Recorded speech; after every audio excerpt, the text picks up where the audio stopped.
நேயர்களுக்கு வணக்கம். நான் ஜி கிருஷ்ணாராவ், ஸ்ரீ துர்காதேவி உபாசகன். அதாவது நான் என்ன சொல்ல வரேன்னா, நத்திங் இன் யுவர் ஹேண்ட் அப்படின்னு சொல்ல வருவேன். நம்ம கையில் ஒன்றும் இல்லை, ஆனால் வாழ்க்கை எங்கேயோ வருது சிலருக்கு.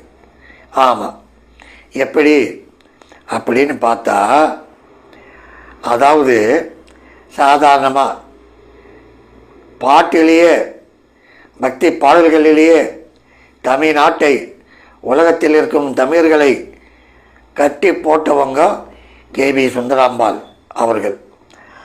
அவர்களுடைய வாழ்க்கை சாதாரண வாழ்க்கை, சாதாரணமாக இருந்தவங்க. அவங்க எங்கேயோ பாட்டு பாடிட்டு இருந்தாங்க. அந்த நேரத்தில் கிட்டப்பா பார்த்தாரு. அவர் அந்த அம்மா வாழ்த்தின்னு வந்தார், திருமணம் செய்துக்கினார். அந்த அம்மா பெரிய அளவுக்கு பாடகையாக வந்தாங்க அப்படிதான் சொல்கிறாங்க.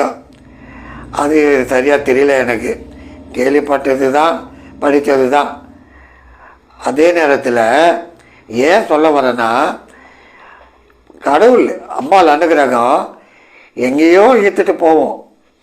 கரையில் இருக்கிறவங்கள எப்படி அடுத்த கரைக்கு ஈர்த்துட்டு போயிடும். ஆமாம். ரெண்டாவது, உலகறிந்தவங்க துபாயிலெல்லாம் போய் அவங்க ப்ரோக்ராம் செய்து அள்ளிக்கின்னு வந்தாங்க பணத்தை. யார்? சாதாரணமாக இருந்த சில்க் சுமிதா, தெரியாதவங்க யாருமே இல்லை. அவங்கள பற்றியும் கேள்விப்பட்டேன், பத்திரிகையில் படித்தேன். ஏதோ ஒரு மாவு மிஷனில் இவர் பார்த்தாரு, வேணு சக்கரவர்த்தி பார்த்தாரு. அவர் நான் இட்டுன்னு இன்ட்ரடியூஸ் பண்ணேன், அந்த அம்மா எங்கேயோ பிரபலமாக வந்தாங்க அப்படின்னு. அவங்க ஒன்றும் பிக்சருக்கு, கலைத்துறைக்கு அவங்க ஒன்றும் ட்ரை பண்ணல. என்னமோ வந்தாங்க, ஏதோ நேரம் காலம் ஆண்ட வண்டுகிரகம் இந்த கரையிலேருந்து அந்த கரை ஈர்த்து போய் விட்டது வாழ்க்கையை எங்கேயோ பிரமாதமாக வந்துட்டாங்க. ஏன் சொல்ல வரேன்னா, சிலருக்கு வாழ்க்கை எப்படி எப்படியோ அமையுது. ஆமாம், எவ்வளோ சொல்லலாம். டிஎம்எஸ் அவர்கள் காத்து நிற்பார் ஸ்டுடியோ ஆண்ட, அதுக்கப்புறம் வந்தாங்க, ஹெல்ப் பண்ணாங்க, அவர் பிரமாதமாக வந்தாங்க அப்படின்னு சொல்லுவாங்க. அதே மாதிரி கேஆர் விஜயா அந்த அம்மா எங்கேயோ இருந்தாங்க, அங்கேருந்து வந்தாங்க. ஏதோ ஆண்ட நரகத்தில் உங்களுக்கு என்னம்மா பேருன்னு கேட்டாராம். யார்? நடிகவேல் எம்ஆர் ராதா அவர்கள். அந்த அம்மா சொன்னாங்களாம் தெய்வநாயகின்னு. அதெல்லாம் வானாமா, விஜயான்னு வை அப்படின்னு நடிகவேல் எம்ஆர் ராதா தான் வச்சாராம். அந்த அம்மா கொடி கட்டி பிறந்தாங்க. அவங்க ஃப்ளைட்டே வாங்கினாங்க சொந்தமாக. அதெல்லாம் ஏன் சொல்ல வரேன்னா, நமக்கு மேலே ஆண்டவன் அனுகிரகம் எங்கேயோ ஈர்த்துட்டு போவோம். அது எப்படி பார்த்தா, லக்னாதிபதியும் தனாதிபதியும் அருமையாக இருந்திருக்கு. ஆமாம், அதாவது நான் ஏற்கனவே சொல்லியிருக்கிறேன், வாழ்க்கையில் முக்கியமாக லக்னம், அதை கொஞ்சம் பார்த்துக்கோங்கன்னு. லக்னாதிபதி நல்லா இருந்தால் வெற்றி, புகழ், கீர்த்தி கண்டிப்பாக கொடுக்கும். ஊரறிய அவங்க யாருன்னு தெரியும்.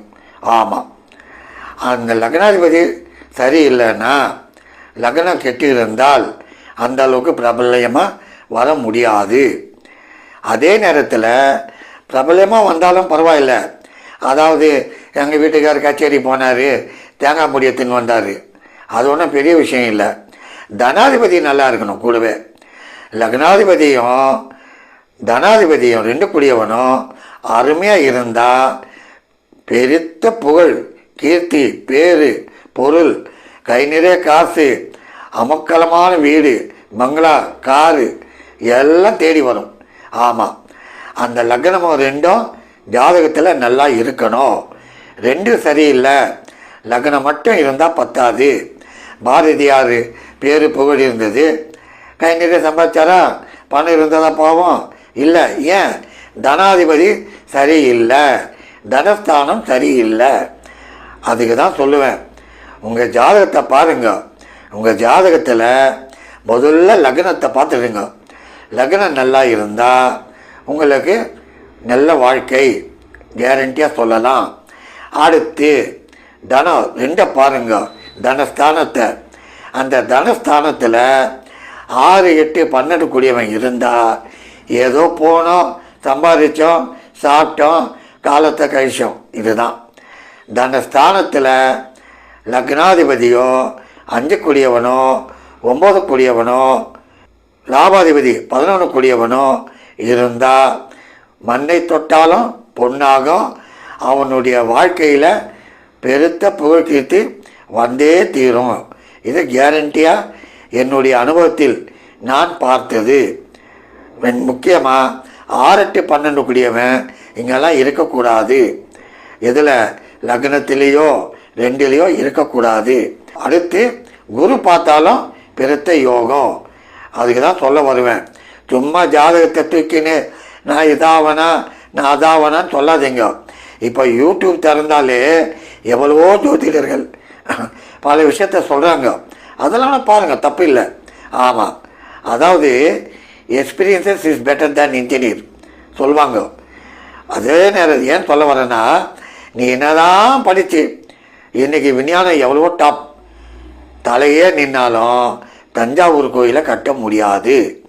அதுக்கு தான் சொல்ல வரேன்.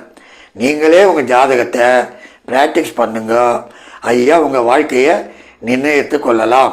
அதுக்கு தான் நான் சொல்லுவேன், உங்கள் ஜாதகத்தை நீங்களே பாருங்கள். 10 அஸ்ட்ராலஜிகளை பார்க்காதீங்க. Many cooks spoil the cake இருக்கிறத சொல்கிறேன். உங்கள் ஜாதகத்தை நீங்களே பாருங்கள். முதல்ல லக்னம் பார்த்துக்கோங்க, 5 பாருங்கள். 5ல் பாபிகள் இல்லை, 6, 8, 12 கூடியவன் இல்லை, யோகாதிபதி இருக்கிறான், கவலையே வானாம், எத்து வைங்க ஒரு ஓரமாக. ஃபஸ்ட் கிளாஸ் வந்தே தீருவீங்க. அதனால் கவலையே படாதீங்க. நன்றி, வணக்கம்.